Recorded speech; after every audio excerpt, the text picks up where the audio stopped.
जय हिंद। मैं हूं करण दानवीर और आप देख रहे हैं मेरा YouTube चैनल दानवीर सिंह। आज यूनाइटेड किंगडम्स में एक बहुत ही चौंकाने वाली घटना हुई। भारत के high commissioner Vikram Doraiswamy Glasgow Scotland में एक गुरुद्वारे में आमंत्रित किए गए थे और वहां पर वो फंक्शन को अटेंड करने पहुंचे। जैसे ही वो गुरुद्वारे के सामने पहुंचे, वहां पर दो सिख एक्टिविस्ट, खालिस्तानी एक्टिविस्ट आ गए और उन्होंने उनके साथ जबरदस्ती करने की कोशिश करी, दरवाजा खोलने की कोशिश करी गाड़ी की, और उन्होंने आक्रामक तेवर दिखाए। इसके चलते विक्रम दोरायस्वामी अपनी गाड़ी में ही आगे निकल गए और नेक्स्ट प्रोग्राम की ओर चल दिए। इसके ऊपर ग्लासगो के गुरुद्वारा प्रबंधक कमेटी ने नाराजगी जाहिर करी, खेद प्रकट किया। और वहीं यूनाइटेड किंगडम्स के अंदर काफ़ी सारे सिखों ने, majority of them by the way, क्योंकि खालिस्तानी एक्चुअल में बहुत ही छोटा नंबर है, उन्होंने इस पूरी घटना पर खेद प्रकट किया। वहीं भारत के अंदर एसजीपीसी के सेक्रेटरी हैं शायद मिस्टर गरेवाल, उन्होंने ये कहा, उन्होंने बेसिकली बड़ा बेतुका सा बयान दिया। उन्होंने अपने बयान को इस तरीके से पेश किया जैसे कि वो खालिस्तानियों के नुमाइंदे हों और भारत सरकार को लताड़ रहे हों। लेकिन साथ साथ उन्होंने ये भी कह दिया कि सिखों के गुरुद्वारे में हर एक कोई आमंत्रित है और वो इस पूरी घटना के ऊपर खेद प्रकट करते हैं। Not exactly in these words but something like that. But the fact of the matter is कि उन्होंने जो बात को अंडरलाइन किया, वो अंडरलाइन खालिस्तानियों के पक्ष वाली बात थी। इसके अंदर बहुत सारे सवाल खड़े हो जाते हैं। क्या एसजीपीसी को विदेशों से आने वाले डॉलर और पॉन्ड्स की चिंता है? क्योंकि याद रहे कि जितना भी आप किसी भी चीज के अंदर आप जाएंगे, आपको एंड में इकोनॉमिक्स ही नजर आएगी। और मेरे को ऐसा लगता है कि कहीं ना कहीं इतना जबरदस्त डोनेशन कनाडा, यूके और ऑस्ट्रेलिया से एसजीपीसी को आता है, जिसके चलते उनकी मजबूरी बन जाती है कि वो खालिस्तानियों के पक्ष में बात करें। बड़े दुख की बात है कि इस तरीके का पक्ष रखा जा रहा है और भारत की सॉवरेनिटी को कमजोर किया जा रहा है। लेकिन इनको याद दिला देना चाहूंगा कि भारत बहुत ही मजबूत मुल्क है। भारत ने खालिस्तानी इंसर्जेंसी बहुत बखूबी झेली भी है, मुकाबला भी किया है और निस्ते नाबूद भी किया है। ये कोई किसी को गलत फहमी नहीं होनी चाहिए कि हिंदुस्तान के अंदर इंसर्जेंसियां बहुत चली हैं। नागालैंड में तकरीबन 60 साल पूर्वोत्तर में इंसर्जेंसी चली है, उसको बराबर कर दिया है। अब वो सारे के सारे मेन स्ट्रीम हो गए हैं। कश्मीर 99% मुसलमान और पाकिस्तान की 100% बैकिंग, पूरी पोलराइज सोसाइटी, सारे हिंदू वहां से भगा दिए, मेजॉरिटी। और उनके अंदर वहां पर जितनी दहशतगर्दी थी आप अंदाजा नहीं लगा सकते, उसको भी सेटल कर दिया है। अब वहां भी लोग मुहब्बे वतन हो गए हैं, वो भी भारत माता की जय कर रहे हैं। तो ये पावर है भारत की, ये किसी को किसी गलत फहमी में नहीं होना चाहिए। अगर 99% लोगों की चलाई गई इंसर्जेंसी सेपरेटिस्ट मूवमेंट को अगर खत्म कर सकते हैं, तो 2% आबादी के लोगों की इंसर्जेंसी को आप समझ सकते हैं कि कैसे खत्म किया जा सकता है। आपको यहां पर ये और चीज मैं याद दिला दूं कि जितने भिंडरा वाले ने हथियार हरमंदर साहब में इकट्ठे करे थे, उससे हजारों हजारों गुना हथियार पाकिस्तान ने कश्मीर भेजे थे। और वो आज सारे के सारे हथियार हमारे डिपोज में कैप्चर्ड वेपन के तौर पर बंद हैं। कईयों को पिघलाकर और नए राइफलें बन गई हैं, कईयों को दोबारा रीइशू कर दिया गया है। इसमें नुकसान किसका होगा? ये खालिस्तान का ये जो ड्रामा है, इसमें नुकसान किसका होगा? इसमें नुकसान बेचारे निर्दोष और भोले भाले सिखों का ही होगा।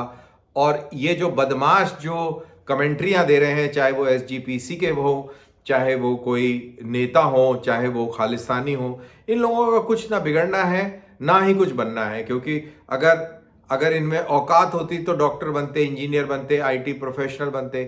तो पढ़ाई लिखाई में भी गधे थे तभी तो ये इस तरीके की हरकतें कर रहे हैं। जो पढ़े लिखे लोग होते हैं उनके पास टाइम नहीं होता, पढ़े लिखे लोग होते हैं वो ढंग की नौकरियां करते हैं, उनके पास ये बेतुके बेवकूफ़ी का टाइम नहीं होता।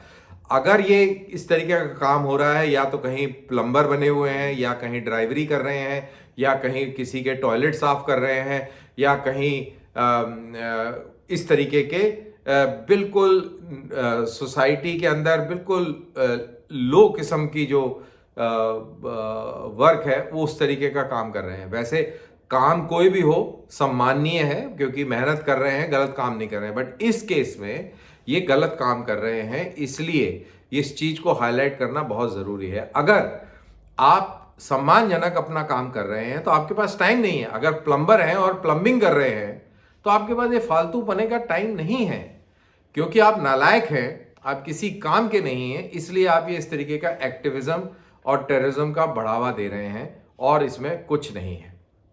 अल्टीमेटली ये हमेशा याद रखें, जितने भी लोग मेरे ये वीडियो को देख रहे हैं, सिख्स बहुत बहुत बहुत पैट्रियोटिक कम्युनिटी है, और इसमें कोई दो राय नहीं है। आज भी जितना बलिदान ये देते हैं देश के लिए, काबिल तारीफ है, इनको सलूट है।